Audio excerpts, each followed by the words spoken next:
السلام عليكم ورحمة الله. النهاردة بأمر الله ناس كتيرة طلبت مني على صفحتي على الفيسبوك تنظيف الشفاط، فسبته فترة طويلة عشان ألبي رغباتهم وننضفه سوا. وهقولك تنظيف الشفاط أي نوع شفاط، أنا اللي معايا توشيبا ماشي، أي نوع شفاط بردك هتمشي على الخطوات اللي أنا هقولك عليها دلوقتي. بصي أنا حبيت أوريكم أهو، بصي عامل إزاي، بصي عشان نشوفه بعد ما ننضفه. وبمكون واحد بس، مكون واحد ب2 جنيه من عند بتاع المنظفات، هيخليلك الشفاط قشطة، هيخلي الشفاط هنشوفه في الاخر بيلمع كأنك لسه جايباه جديد بالظبط. ماشي، بصوا بنفس الطريقة كده اهو. وادي المكون بجيبه ب2 جنيه من عند بتاع المنظفات، قوليله بتاع الدهون اللي بيزيل الدهون. ماشي، اي نوع دهون في المطبخ في الشفاط في اي شيء هيزلك الزيوت دي كلها من على الشفاط او من على رخامة المطبخ ماشي، او الحيطان. المكون السحري اللي بقولك عليه ب2 جنيه ده هيخليلك رخامة المطبخ زي العسل، هيخليلك سيراميك المطبخ بيبرق معاكي. هنعمل ايه؟ بصي ده الظهر بتاع الريشة بتاعت الشفاط ماشي، خليكي ماشية معايا واحدة واحدة. همسك كده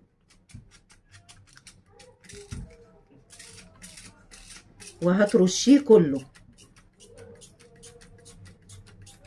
من الظهر والوش وكله، هنشوفه دلوقتي واحدة واحدة مع بعض عشان هنسيبه لمدة نص ساعة في المكون ده.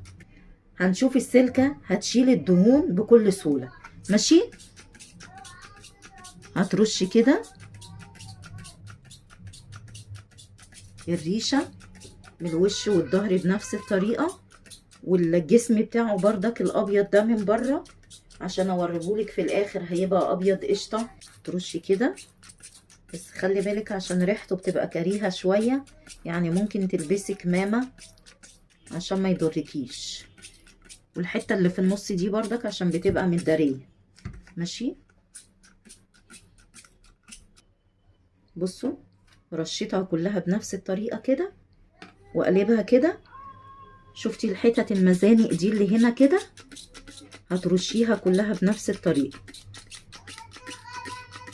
انتي بتحطيها، ما بتحطيش المكون كله، المكون كله بيقعد معاكي فترة، يعني ب2 جنيه يقعد معاكي فترة. هتاخدي منه بس ربع البخاخة او اقل من الربع كمان، وهتكملي ربع فري وبقيتها مية ماشي. ده لسه كمان لما يقعد ربع ساعة او نص ساعة عليه هيخليها لك قشطة، بدل ما تقعدي تغسلي بالسلكة وهتخلصي سلكة قد كده فيه ومش هينضف.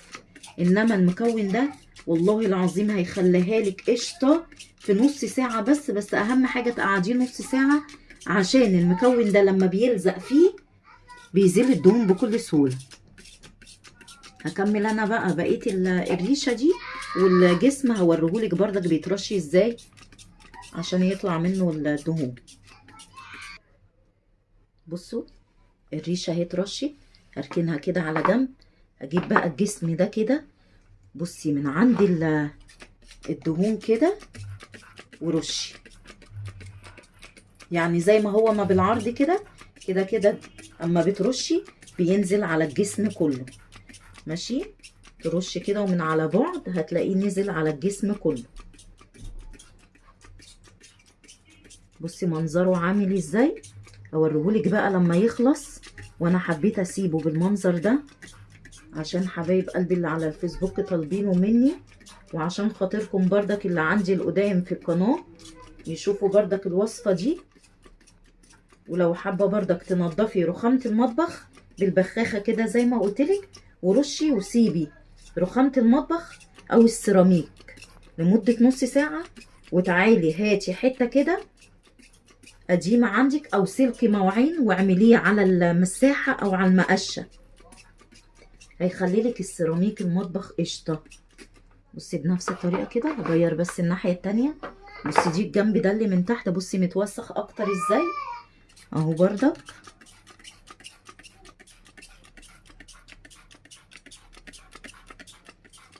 بس اهم حاجة اهم حاجة تتأكدي ان كله رشتيه. بصي بالجناب دي اهي، بصي المنظر.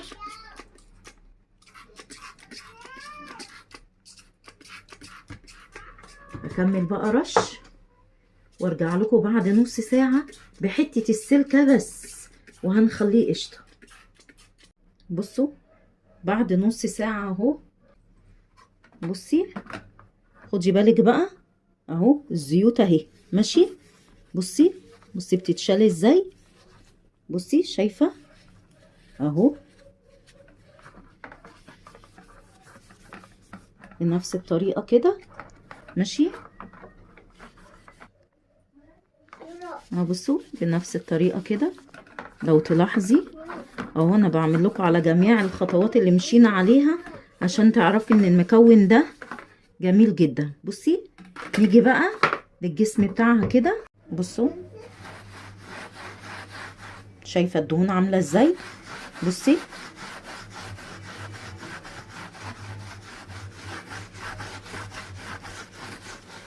بصي حتى المزاني اهي اللي هناك اهي بيطلع بكل سهولة.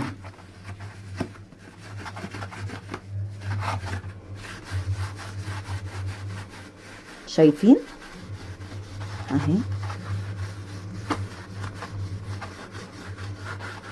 استنى اعمل لكم دي بقى. بصي المنظر، بصي دي زي الاول. بصوا اهو اعمل لكم البتاع بس عشان يبان، عشان مكان الدهون. شايفين؟ نعمل حتة تانية اهي، دي لسه اهي فيها الدهون اهو. بصي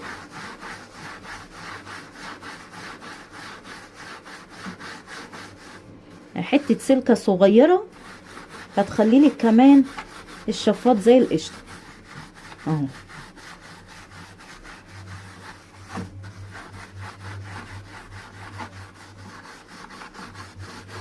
بصوا شفتوها انتوا كانت عاملة ازاي،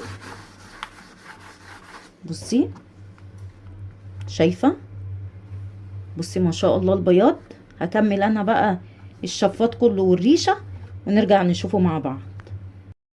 بصوا ما شاء الله شطفته اهو. بصي بصي ارجعي لي الفيديو من الاول وشوفي شكله كده. بصي ما شاء الله، بصي البياض بصي عامل ازاي. بصي من جوه كمان، بصي شفتي عامل ازاي اهو. هتروحي عند بتاع المنظفات هتقولي له عايزه المكون اللي بيزيل الدهون من على السيراميك او من على الشفاط، هيديكي ب2 جنيه. انا جبت ب2 جنيه، حطيت بس يا دوبك ربعهم في قلب البخاخه، ولسه فيه كتير ما شاء الله يكفوني كمان يجي 5 مرات او 6 مرات لغسيل الشفاط والسيراميك كمان. يعني هيديكي كميه حلوه ب2 جنيه ماشي. بصي ما شاء الله كله. بصي اهو بتسيبيه بقى لما ينشف براحته وبترجعي تركبي الشفاط بتاعك يرجع تاني كأن جديد. بصي والله كأني لسه فكاه من العلبة بتاعته، صح ولا لا؟ بصوا ما شاء الله. بصوا اهو عملناه بكل سهولة ورجعنا الشفاط بتاعنا جديد تاني. هتشوفي المنظر من الاول هتترعبي منه، لكن بصي ما شاء الله. واي حد محتاج اي وصفة يكتب لي في الكومنت ان شاء الله هرد عليه، وفي اقرب وقت هعمل له الفيديو اللي هو محتاجه ان شاء الله. بصي الشفاط اهو كأني جديد بالظبط.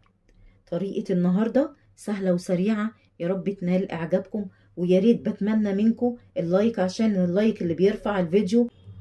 وصفتنا خلصت، وان شاء الله بامر الله كل ما تكتبوا لي في الكومنتات على وصفات تانية هعملها لكم ان شاء الله ماشي. الوصفة خلصت النهاردة وبكل سهولة، ورجعنا الشفاط بتاعنا جديد تاني. بس بتمنى منكم اللايك والاشتراك، وتدعوا لي دعوة حلوة لو الشفاط معاكم خلص وبقى زي الفل زي كده.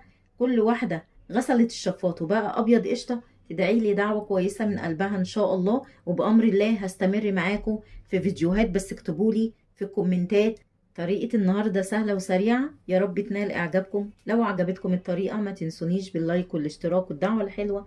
والسلام عليكم ورحمة الله.